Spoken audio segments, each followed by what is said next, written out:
أعوذ بالله من الشيطان الرجيم. بسم الله الرحمن الرحيم.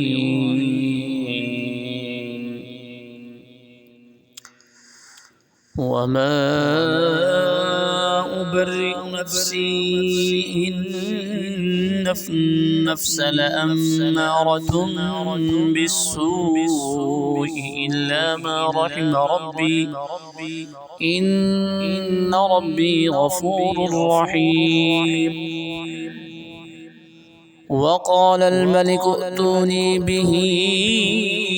أستخلصه لنفسي فلما كلمه قال إنك اليوم لدينا مكين أمين.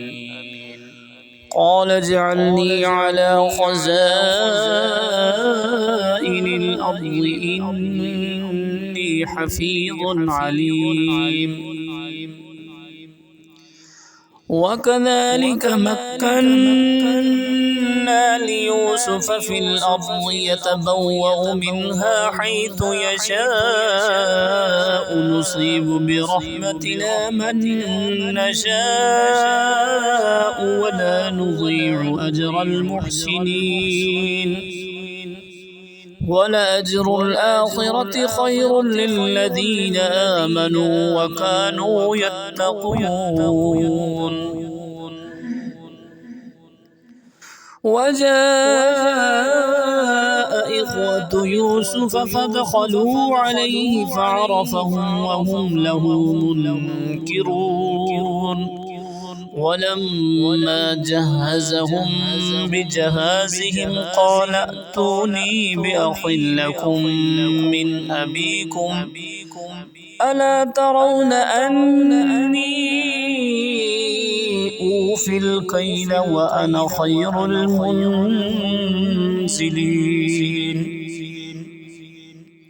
فإن لم تأتوني به فلا كيل لكم عندي ولا تقربون.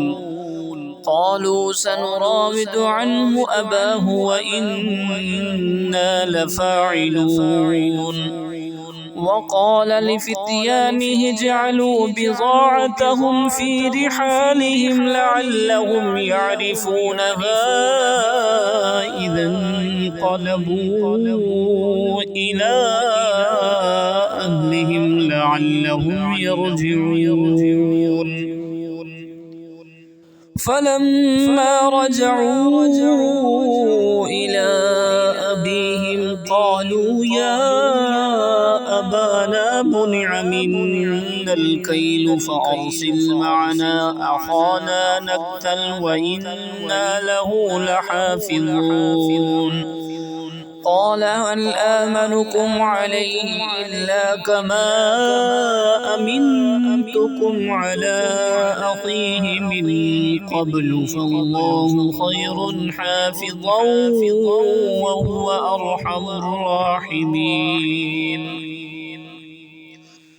ولما فتحوا متاعهم وجدوا بضاعتهم ردت إليهم قالوا يا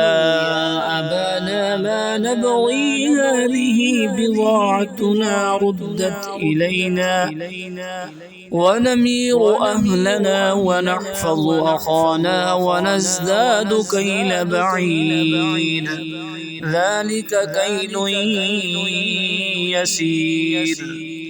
قال لن أرسله معكم حتى تؤتون موثقا من الله لتأتونني به إلا أن يحاط بكم. فلما آتوه موثقهم قال الله على ما نقول وكيل. وقال يا بني لا تدخلوا من باب واحد وادخلوا من أبواب متفرقة وما أغني عنكم منكم من الله من شيء إن الحكم إلا لله عليه توكلت وعليه فليتوكل المتوكلون ولما دخلوا من حيث أمرهم أبوهم ما كان يغني عنهم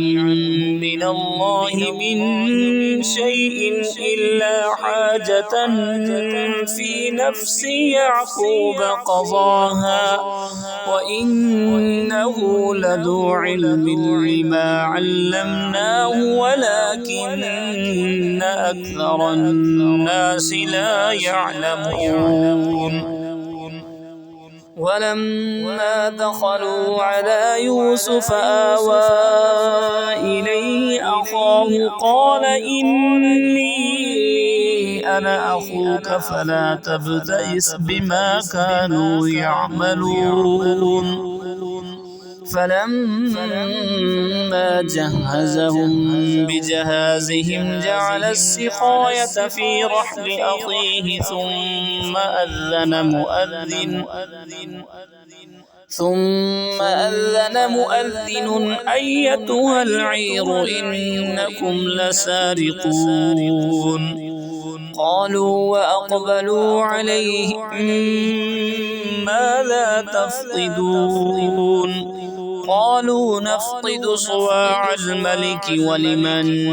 جاء به حمل بعيد وأنا به زعيم قالوا تالله لقد علمتم ما جئنا لنفسد في الأرض وما كنا سارقين قالوا فما جزاؤه إن كنتم كاذبين قالوا فما جزاؤه من وجد في رحله فهو جزاؤه كذلك نجزي الظالمين فبدأ بأوعيتهم قبل وعاء أخيه ثم استخرجها من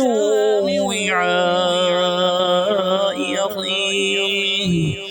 كذلك كدنا ليوسف ما كان ليأخذ أخاه في دين الملك إلا أن يشاء الله نرفع درجات من نشاء وفوق كل ذي علم عليم قالوا إن يسرق فقد سرق أخ له من قبل فأسرها يوسف في نفسه ولم يبدها لهم قال أنتم شر مكانا والله أعلم بما تصفون قالوا يا أيها العزيز إن له أبا شيخا كبيرا فخذ أحدنا مكانه إنا نراك من المحسنين قال معاذ الله أن نأخذ إلا من وجدنا متاعنا عنده إنا إذا لظالمون فلما استيئسوا منه خلصوا نجيا قال كبيرهم ألم تعلموا أن أباكم قد أخذ عليكم موثقا من الله ومن قبل ما فرطتم في يوسف فلن أبرح الأرض حتى يأذن لي أبي أو يحكم الله لي وهو خير الحاكمين ارجعوا إلى أبيكم فقولوا يا أبانا إن إن ابنك سرق وما شهدنا إلا بما علمنا وما كنا للغيب حافظين واسأل القرية التي كنا فيها والعير التي أقبلنا فيها وإنا لصادقون قال بل سولت لكم أنفسكم أمرا فصبر جميل عسى الله أن يأتيني بهم جميعا إنه هو العليم الحكيم وتولى عنهم وقال يا أسفا على يوسف وابيضت عيناه من الحزن فهو كظيم قالوا تالله تفتأ تذكر يوسف حتى تكون حرضا أو تكون من الهالكين قال إنما أشكو بثي وحزني إلى الله وأعلم من الله ما لا تعلمون يا بني يذهبوا فتحسسوا من يوسف وأخيه ولا تيأسوا من روح الله إنه لا ييأس من روح الله إلا القوم الكافرون فلما دخلوا عليه قالوا يا أيها العزيز مسنا وأهلنا الضر وجئنا ببضاعة مزجاة فأوف لنا الكيل وتصدق علينا إن الله يجزي المتصدقين قال هل علمتم ما فعلتم بيوسف وأخيه إذ أنتم جاهلون قالوا أئنك لأنت يوسف قال أنا يوسف وهذا أخي قد من الله علينا إنه من يتق ويصبر فإن الله لا يضيع أجر المحسنين قالوا تالله لقد آثرك الله علينا وإن كنا لخاطئين قال لا تثريب عليكم اليوم يغفر الله لكم وهو أرحم الراحمين اذهبوا بقميصي هذا فألقوه على وجه أبي يأت بصيرا وأتوني بأهلكم أجمعين ولما فصلت العير قال أبوهم إني لأجد ريح يوسف لولا أن تفندون قالوا تالله إنك لفي ضلالك القديم فلما أن جاء البشير ألقاه على وجهه فارتد بصيرا قال ألم أقل لكم إني أعلم من الله ما لا تعلمون قالوا يا أبانا استغفر لنا ذنوبنا إنا كنا خاطئين قال سوف أستغفر لكم ربي إنه هو الغفور الرحيم فلما دخلوا على يوسف آوى إليه أبويه وقال ادخلوا مصر إن شاء الله آمنين ورفع أبويه على العرش وخروا له سجدا وقال يا أبت هذا تأويل رؤياي من قبل قد جعلها ربي حقا وقد أحسن بي إذ أخرجني من السجن وجاء بكم من البدو من بعد أن نزغ الشيطان بيني وبين إخوتي إن ربي لطيف لما يشاء إنه هو العليم الحكيم رب قد آتيتني من الملك وعلمتني من تأويل الأحاديث فاطر السماوات والأرض أنت وليي في الدنيا والآخرة توفني مسلما وألحقني بالصالحين ذلك من أنباء الغيب نوحيه إليك وما كنت لديهم إذ أجمعوا أمرهم وهم يمكرون وما أكثر الناس ولو حرصت بمؤمنين وما تسألهم عليه من أجر إن هو إلا ذكر للعالمين وكأي من آية في السماوات والأرض يمرون عليها وهم عنها معرضون وما يؤمن أكثرهم بالله إلا وهم مشركون أفأمنوا أن تأتيهم غاشية من عذاب الله أو تأتيهم الساعة بغتة وهم لا يشعرون قل هذه سبيلي أدعو إلى الله على بصيرة أنا ومن اتبعني وسبحان الله وما أنا من المشركين وما أرسلنا من قبلك إلا رجالا نوحي إليهم من أهل القرى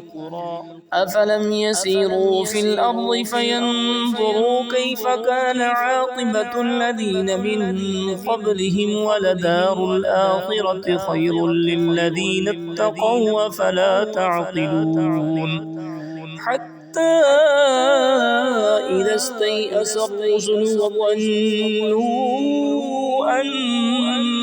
أنهم قد كذبوا جاءتهم نصرنا فنجي من نشاء ولا يرد بأسنا عن القوم المجرمين لقد كان في قصصهم عبرة لأولي الألباب ما كان حديثا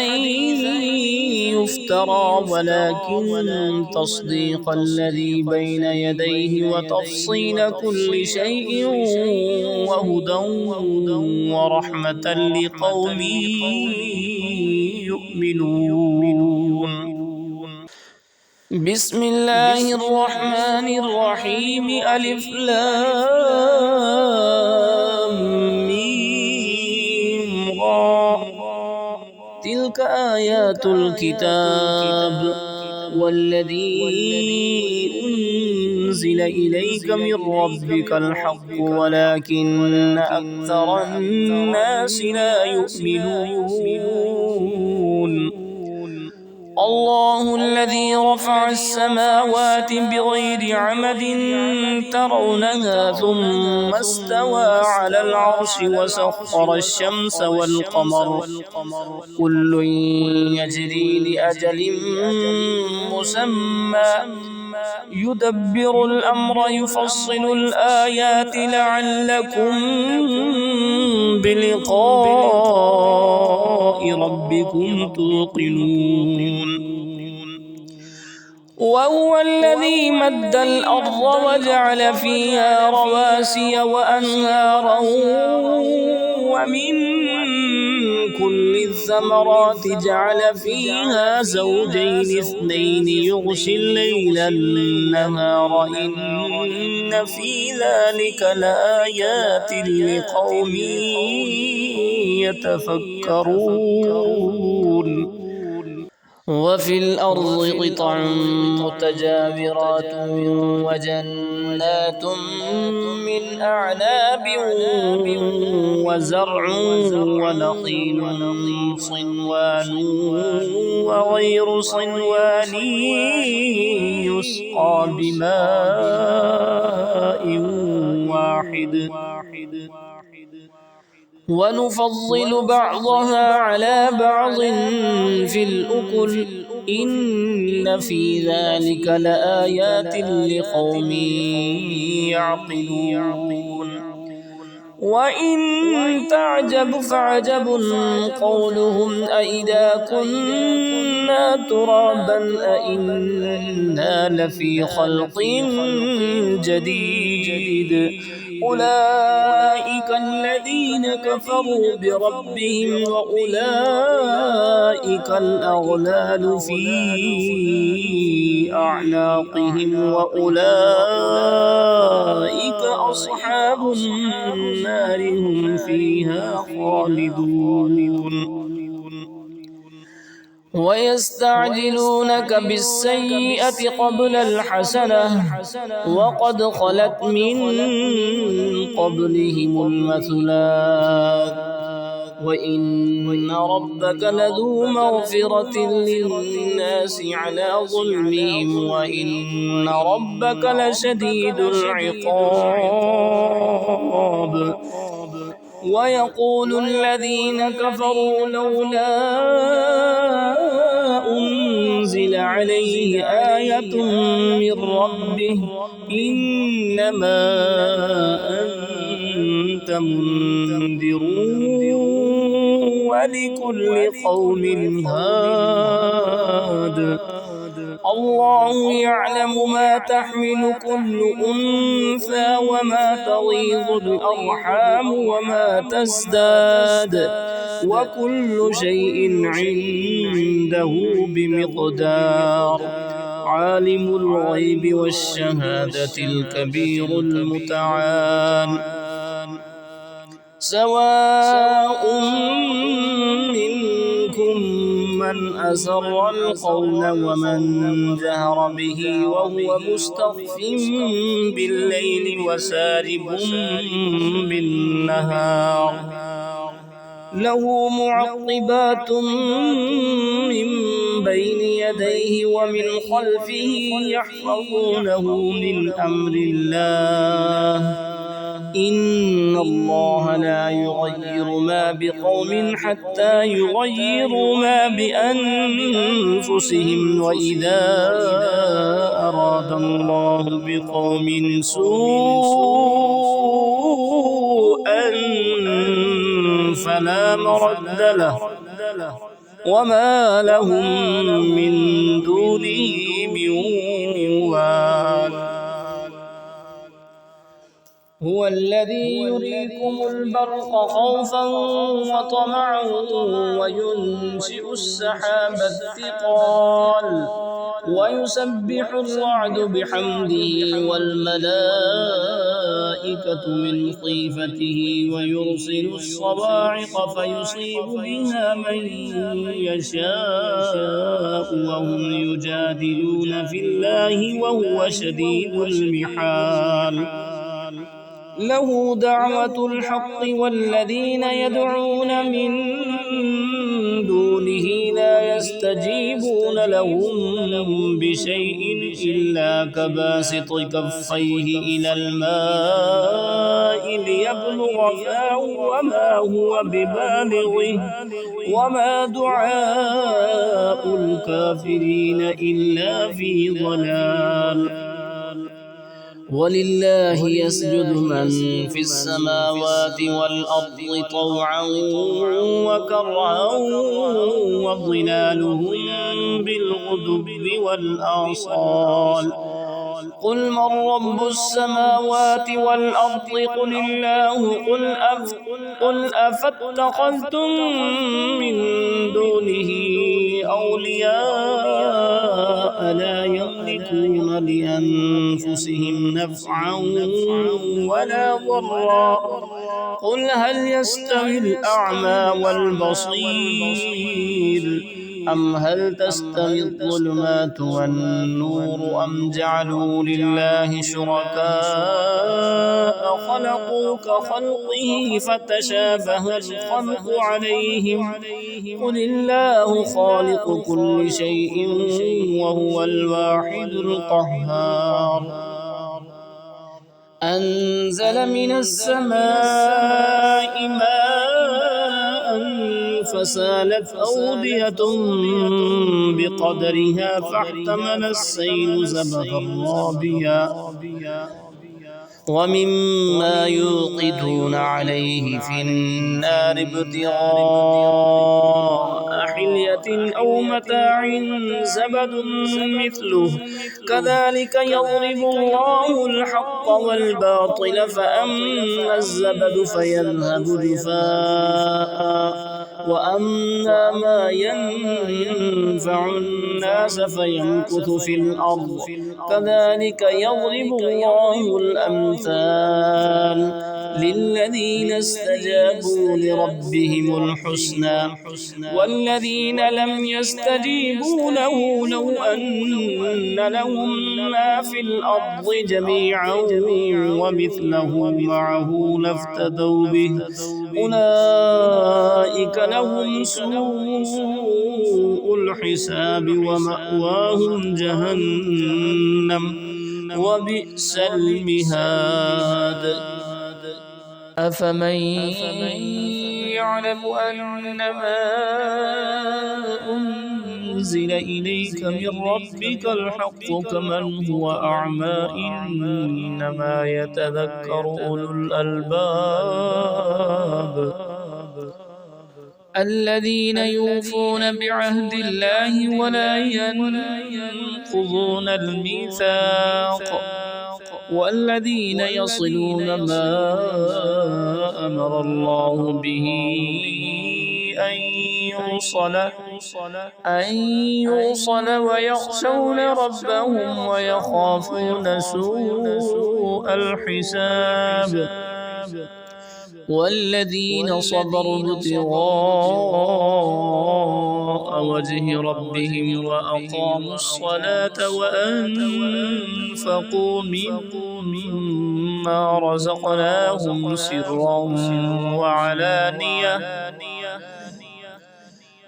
سرا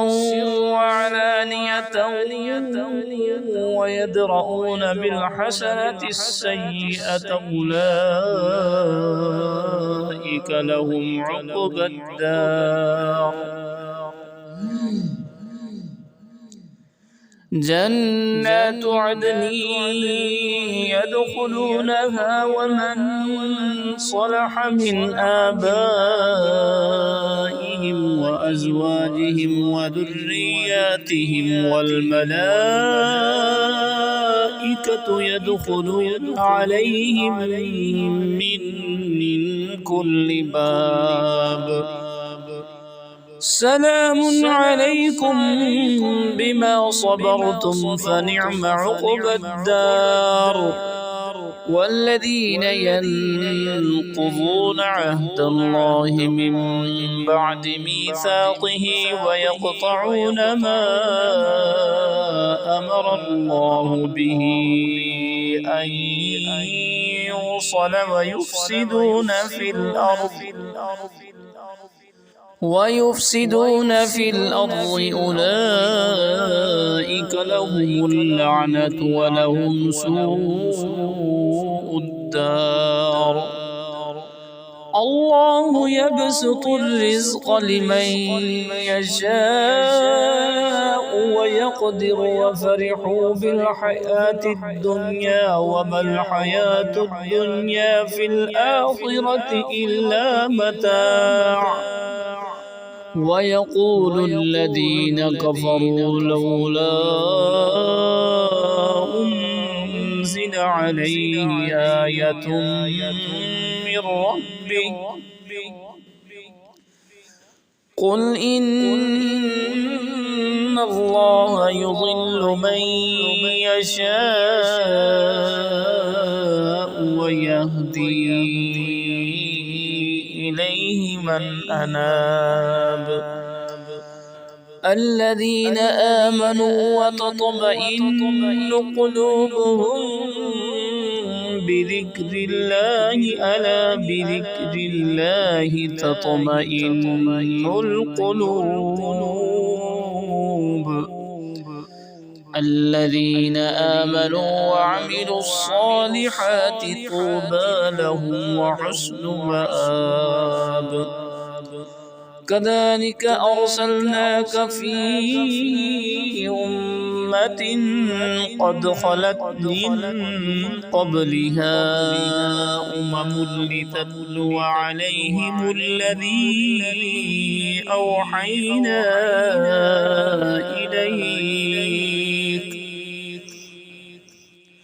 أوحينا إليك وهم يكفرون بالرحمن قل هو ربي لا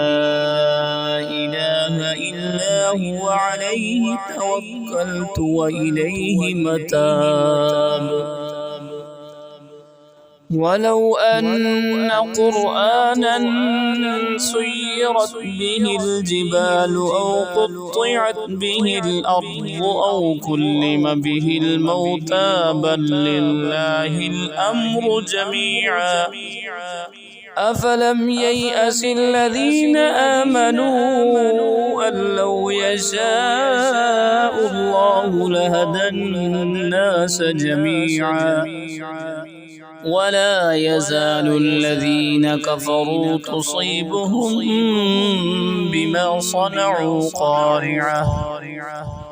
بما صنعوا قارعة أو تحل قريبا من دارهم حتى يأتي وعد الله إن الله لا يخلف الميعاد ولقد استهزئ برسل من قبلك فأمليت للذين كفروا ثم أخذتهم فكيف كان عقاب أفمن هو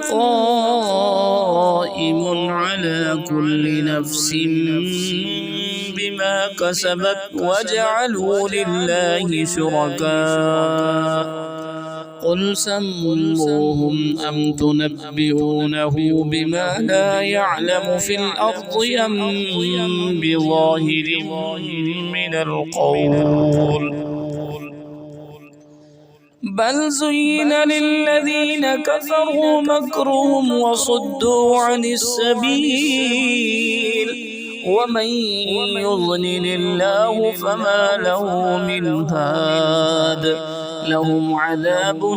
في الحياة الدنيا ولعذاب الآخرة أشق وما لهم من الله من واق مثل الجنة التي وعد المتقون تجري من تحتها الأنهار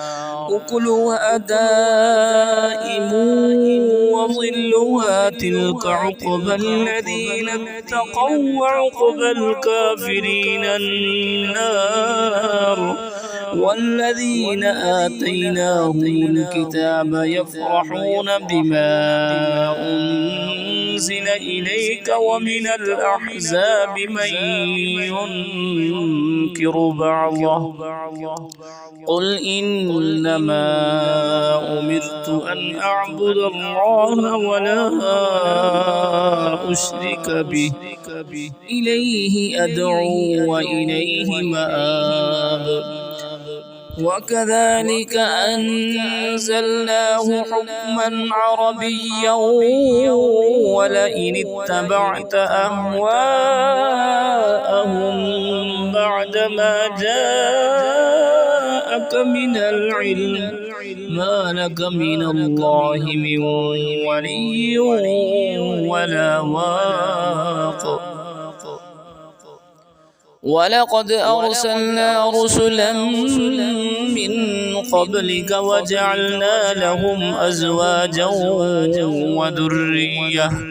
وما كان لرسول أن يأتي بآية إلا بإذن الله لكل أجل كتاب. يمحو الله ما يشاء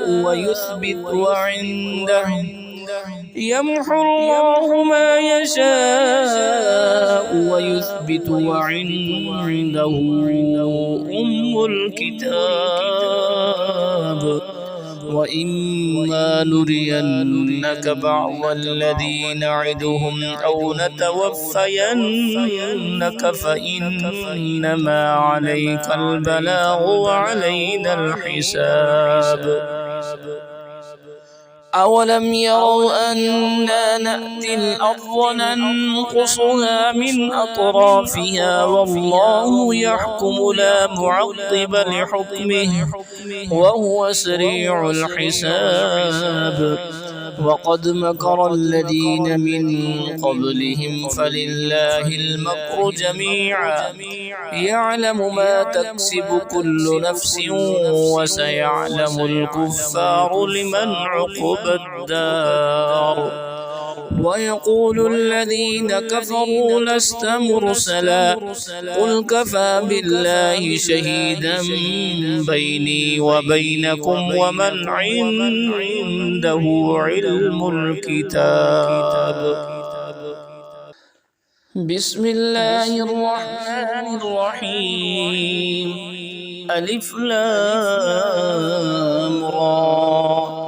كتاب أنزلناه إليك لتخرج الناس من الظلمات إلى النور بإذن ربهم إلى صراط العزيز الحميد. الله الذي له ما في السماوات وما في الأرض وويل للكافرين من عذاب شديد. الذين يستحبون الحياة الدنيا على الآخرة ويصدون عن سبيل الله ويبغونها عوجا أولئك في ضلال بعيد. وما أرسلنا من رسول إلا بلسان قومه ليبين لهم فيضل الله من يشاء ويهدي من يشاء وهو العزيز الحكيم. ولقد أرسلنا موسى بآياتنا أن أخرج قومك من الظلمات إلى النور وذكرهم بأيام الله إن في ذلك لآيات لكل صبار شكور. وإذ قال موسى لقومه اذكروا نعمة الله عليكم إذ أنجاكم من آل فرعون يسومونكم سوء العذاب ويذبحون أبناءكم ويستحيون نساءكم وفي ذلكم بلاء من ربكم عظيم. وإذ تأذن ربكم لئن شكرتم لأزيدنكم ولئن كفرتم إن عذابي لشديد. وقال موسى إن تكفروا أنتم ومن في الأرض جميعا فإن الله لغني حميد. ألم يأتكم نبأ الذين من قبلكم قوم نوح وعاد وثمود والذين من بعدهم لا يعلمهم إلا الله جاءتهم رسلهم بالبينات فردوا أيديهم في أفواههم وقالوا إنا كفرنا بما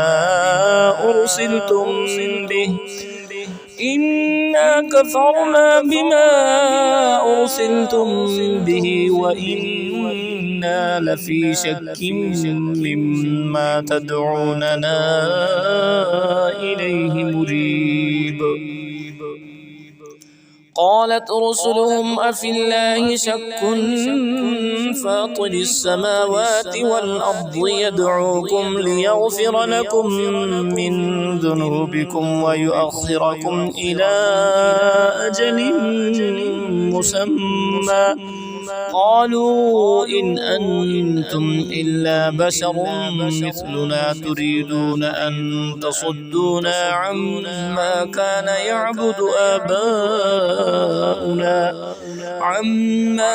يعبد آباؤنا فأتونا بسلطان مبين. قالت لهم رسلهم إن نحن إلا بشر مثلكم ولكن الله يمن على من يشاء من عباده وما كان لنا أن نأتيكم بسلطان إلا بإذن الله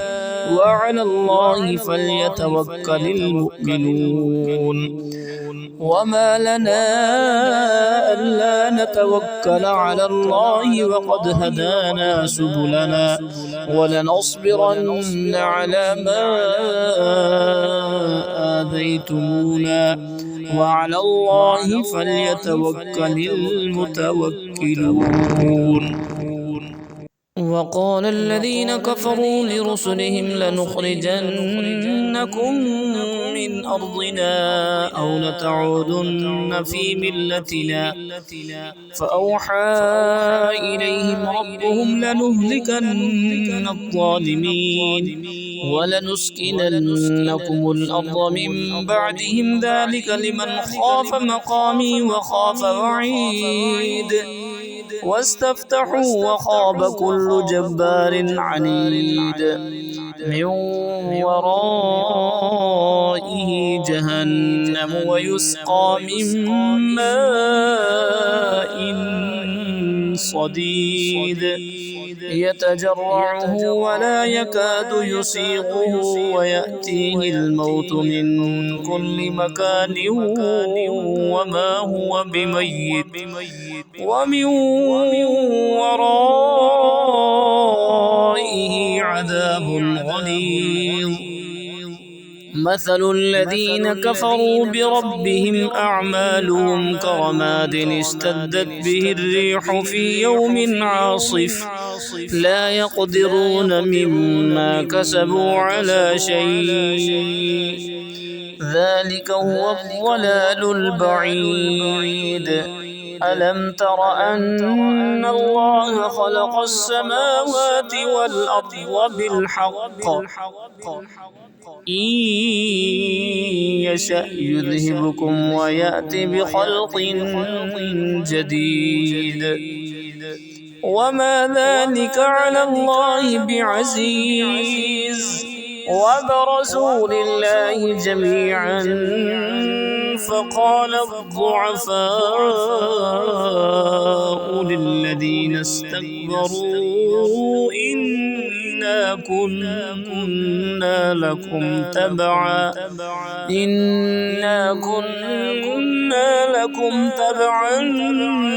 فهل أنتم مغنون عنا من عذاب الله من شيء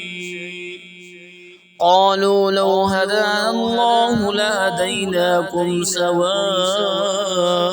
علينا أجزعنا أم صبرنا ما لنا من محيص.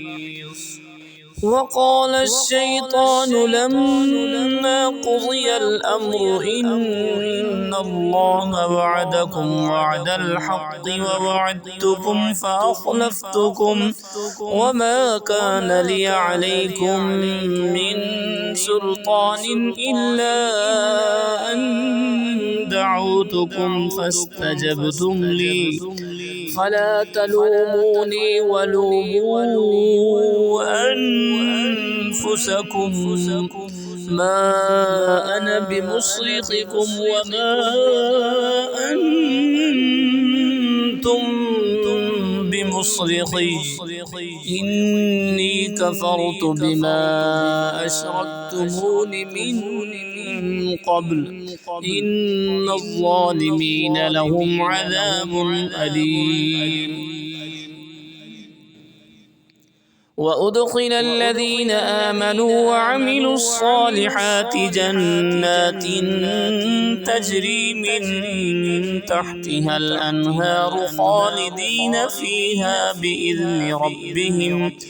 تحيتهم فيها سلام. ألم تر كيف ضرب الله مثلا كلمة طيبة كشجرة طيبة أصلها ثابت وفرعها في السماء تؤتي أكلها كل حين بإذن ربها ويضرب الله الأمثال للناس لعلهم يتذكرون. ومثل كلمة خبيثة كشجرة خبيثة اجتثت من فوق الأرض ما لها من قرار. يثبت الله الذين آمنوا بالقول الثابت في الحياة الدنيا وفي الآخرة ويضل الله الظالمين ويفعل الله ما يشاء. ألم تر إلى الذين بدلوا نعمة الله كفرا وأحلوا قومهم دار البوار جهنم يصلونها وبئس القرار. وجعلوا لله أندادا ليضلوا عن سبيله قل تمتعوا فإن مصيركم إلى النار. قل لعبادي الذين آمنوا يقيموا الصلاة وينفقوا مما رزقناهم سرا وعلانية من قبل أن يأتي يوم لا بيع فيه ولا خلال. الله الذي خلق السماوات والأرض وأنزل من السماء ماء فأخرج به من الثمرات رزقا لكم وسخر لكم الفلك لتجري في البحر بأمره وسخر لكم الأنهار وسخر لكم الشمس والقمر دائبين وسخر لكم الليل والنهار وآتاكم من كل ما سألتموه وإن تعدوا نعمة الله لا تحصوها إن الإنسان لظلوم كفار. وإذ قال إبراهيم رب اجعل هذا البلد آمنا واجنبني وبني أن نعبد الأصنام رب إنهن أضللن كثيرا من الناس فمن تبعني فإنه مني ومن عصاني فإنك غفور رحيم. ربنا إني أسكنت من ذريتي بواد غير ذي زرع عند بيتك المحرم ربنا ليقيموا الصلاة فاجعل أفئدة من الناس تهوي إليهم وارزقهم من الثمرات لعلهم يشكرون ربنا إنك تعلم ما نخفي وما نعلن وما يخفى على الله من شيء في الأرض ولا في السماء الحمد لله الذي وهب لي على الكبر إسماعيل وإسحاق إن ربي لسميع الدعاء رب اجعلني مقيم الصلاة ومن ذريتي ربنا وتقبل دعاء ربنا اغفر لي ولوالدي وللمؤمنين يوم يقوم الحساب ولا تحسبن الله غافلا عما يعمل الظالمون إنما يؤخرهم ليوم تشخص فيه الأبصار مهطعين مقنعي رؤوسهم لا يرتد إليهم طرفهم وأفئدتهم هواء وأنذر الناس يوم يأتيهم العذاب فيقول الذين ظلموا ربنا أخرنا إلى أجل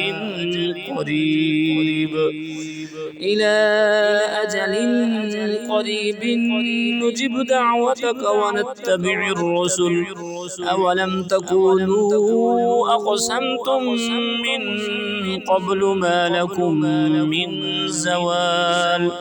وسكنتم في مساكن الذين ظلموا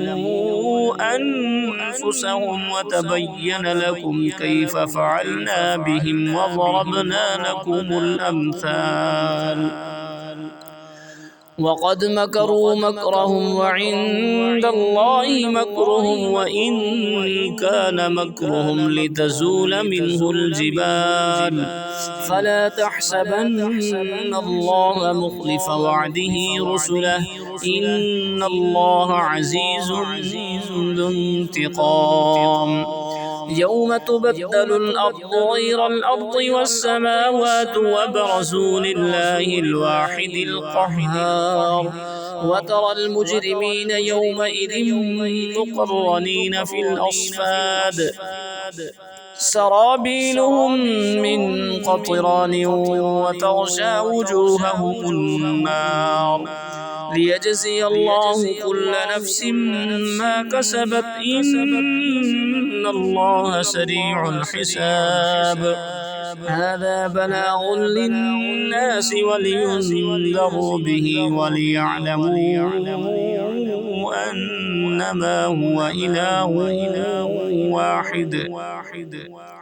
أنما هو إله واحد وليذكر أولو الألباب